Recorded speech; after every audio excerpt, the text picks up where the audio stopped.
चौबाजून गुंफिली माईन करवंदी झाली, चौबाजून गुंफिली माईन करवंदी झाली, अनवल्या झाडाला झाली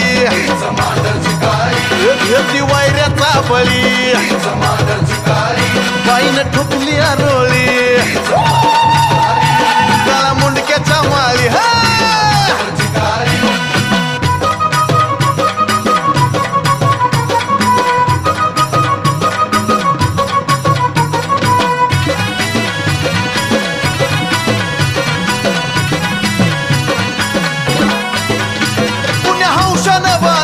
बाईचं डोंगरी मंदिर ह्या माळपंथी कोरलया चिर बंदिर, पुण्या हौशानं बांधील बाईचं डोंगरी मंदिर ह्या माळपंथी कोरलया चिर बंदिर.